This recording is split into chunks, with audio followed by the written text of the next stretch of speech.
my name's Maddy, I'm 27, I'm from the UK, and I did TEFL 6 years ago at TEFL Heaven in Thailand, in Krabi. And at the time I was at the University of Leeds, I was in my final year of uni, and I sort of had a bit of a moment where I was like, all my life I'd been sort of studying up until university. I hadn't actually really thought about what I was going to do next. I sort of thought that I wanted to be a teacher, but I had absolutely no experience, so I really wasn't sure. And I also kind of looked at my life and thought, oh, well, I'm just going to sort of go straight into my PGCE and then get a job, and then that's it. And then that thought sort of really kind of freaked me out, I guess. So then what I did was I went to a careers fair at my university, and I'd seen that TEFL Heaven was going to be there. And I just sort of remember walking into the fair, I was looking sort of around at what else was there. I think I considered doing like a Camp America thing as well. But when I got to the stall, which was the TEFL Heaven stall, Ben was there.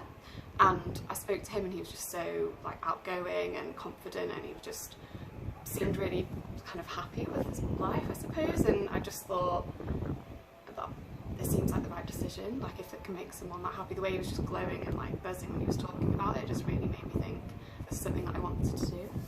So quite quickly I sort of signed up and did the interview and got it, and it was very sudden. I remember telling my parents like, oh, I'm moving to Thailand, and they were just like, what, like where does this even come from?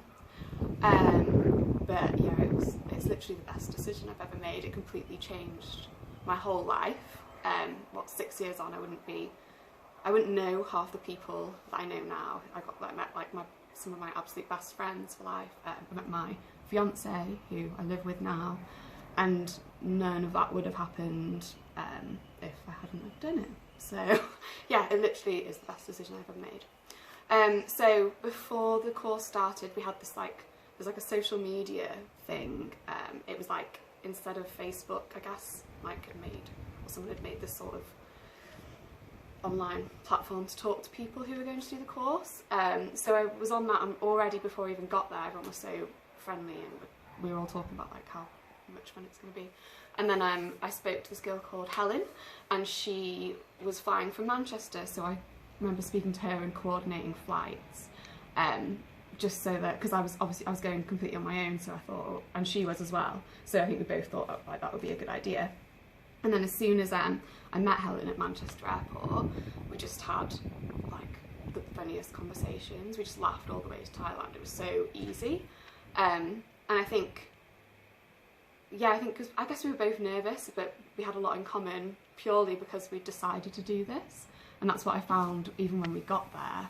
So when we did actually get to Bangkok and we started meeting everybody else, it was kind of the same thing, where everyone just had loads of sort of things in common, and their personalities was really similar, and everyone was equally sort of as outgoing and friendly and open. So it was just, I didn't feel like I'd gone on my own, like at all. It felt like I'd just gone there with a group of friends.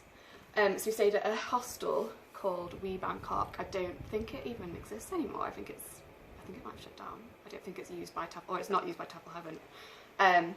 Because I remember we sort of made friends with the one of the receptionists there, and I'm sure he said he doesn't work there anymore. But yeah, so like I said, when we got there, Helen and I got there a couple of days before the rest of the group, so we did a bit of like the Bangkok kind of touristy stuff, like went to temples and things. But yeah, like I said, instantly we were all friends. We all went on a few like nights out in Bangkok and went and tried all the different street food. And I think a few people, like tends to be like the general feeling is that people don't really like Bangkok when they first go, but I just loved it instantly. I think I'd never been to Asia before, or any country. Like I've only really been on family holidays or sort of like party holidays with my friends, so it was just a completely new culture to me, and I just thought, and it was so crazy, and sort of things going on everywhere. The food was amazing, and I just, yeah, absolutely loved Bangkok. And then we headed down on the bus to training. So I trained in Krabi, which was just so beautiful, like in Ao Nang. The hotel was amazing, and all the sort of the training that we did was just so much fun. Even though it was hard, like it was hard work in that it was, you know, you're doing it every day, and you did have sort of assignments to do, but it was also enjoyable, and the actual lessons were just like playing games and singing songs. And I think for me at first, I wouldn't have said I was a super kind of outgoing person in university or in school or anything, so I was feeling a little bit. I remember I think the first activity was you had to sort of stand up and say your name and then do like a silly dance, and inside I was just like cringing so hard, and I just thought, oh god, like what have I got myself into? And then, but just even like, just from that first day, I sort of kind of looked around me, we were all kind of had that sort of friendship already, and everyone was, no one cared, and that instantly kind of changed what I'm like now, because I think before I was more reserved and a bit self-aware and a bit, oh, I don't want to do that in case I look silly, but I completely lost all of that, and I started realising like you've just got to throw yourself into something, otherwise you look more silly if you don't want to do it, I suppose. So I love that about how that course, it was only 3 weeks, but it kind of changed my personality and changed my sort of outlook. It was really amazing. And we had Thai lessons and as well, which showed like Thai language, but also lessons about the culture, and they were just like absolutely amazing. And we used it, I feel like I keep saying amazing, but I used it so much throughout my time in Thailand, where I actually stayed there for 1.5 years. So my first I think it's 5 months, my first 5 months, which is the first, like the length of time I sort of intended to go, was spent in Bangkok, which I was absolutely like over the moon, because that's like where I wanted to be after going there. And although I was on my own in the school, I was the only sort of native English speaker there. 3 of my friends were living elsewhere in Bangkok, so it meant that although I was kind of living on my own in an apartment, I got to see them all the time. Like we met up at least twice a week, usually more, so it was just like so much fun. The school itself is called Pratom Nonsi, and it was like a school in quite a poor area of Bangkok. Even though it's it's hard to say poor area, because sort of on one side you've got all the luxury of hotels and stuff, but then literally over the road you've got kind of like tiny little houses, and like the school that I was in was, I think a lot of them were living in poverty, which was a bit, I guess, like harrowing in a way. Like I'd never come across that before, like children with kind of like holes in their clothes and washed and things like that. But saying that, the children were just like brilliant. They were so much fun, and they really just like were so happy in the English classes. Didn't have much support from the agency that I was with. They did come and sort of like observe me, I suppose, and they were just like, you're doing a great job, because you're like, you know, there wasn't too much expectation on like grades or anything, I suppose, but they were just like, as long as you're like, you know, you're teaching them something and it's good, like the school are happy with you, then we're happy. So it was kind of like, I guess compared to teaching in the UK, if that's what you do at the moment, then obviously it's like completely different. But again, it was just loads of like playing games and singing songs, so the kids wanted to come to the English lessons because they're the fun lessons, and they were really interested in me because I was the only native English teacher there. They just wanted to know sort of like where I was from and what like it was like there, the ones who had enough English to ask anyway, or they just sort of kind of liked the novelty of you being different, I think, which is quite sweet. And then you'd get like free lunch every day, which was really good. If you like Thai food, it was excellent. And the teachers were, again, like just as welcoming as the children. Like they were so happy, and they sort of like gave me lots of advice and would always like check in on me and see that I was okay. And they were just, always, if I needed help in anything, they were just always so kind. So then my friends, 2 of my friends from my training course, Charlie and Fran, they were living in a town just outside of Bangkok, about 40 minutes, and they just kept raving on about their school and how good it was. It was a school called Nat Prasit, and it's in Sampran, and it's like run by Speakeasy.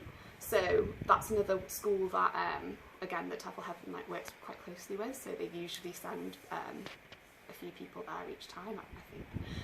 Well, they were when I was there. Obviously, it's like 6 years ago, so things might have changed. So yeah, after sort of 5 months, I just sort of again rang home and was like, sorry mum, I'm staying. And she was just like, okay, like how long for? And I said I committed to a year in that school. So the school was completely different. There were 22 native English teachers at the time, and then 22 English teaching assistants who were Thai. And quite a few people had come from the TEFL Heaven course and worked there, and it was just really very well organised, really well put together. Pimu, the boss, was just like the best. He was so, and his wife as well, they were just lovely, and again like really welcoming, really kind of sorted us out. They sorted us out with accommodation, they sorted us out with a bike to ride around, and I think even they would recommended places to go and eat. And it was also really easy to get extra work there. So while I was there, because I was earning 32,000 baht a month. I can't remember what the equivalent of that is. Who knows now in pounds? But I got 30,000 baht at first, and then after the first 6 months, because I've been teaching a year, I was raised to 34,000, which is great. And that was like more than enough to live on, because I wasn't really paid. What I really liked about working in Aquasith was the fact that it was really sociable. Went out for dinner with everyone, with a lot of the other teachers every night, and did loads of things on the weekend. Went on loads of trips to different like islands and things that was close enough to Bangkok to go, and it was just like a lot of fun, and I made some really good friends. And then I decided that I wanted to be a trainer, so I was like a assistant trainer for TEFL. So I was luckily back in Krabi again, which I loved. And I did the 3-week course as the trainer, which was so much fun. I think that's probably the most fun job I've ever had.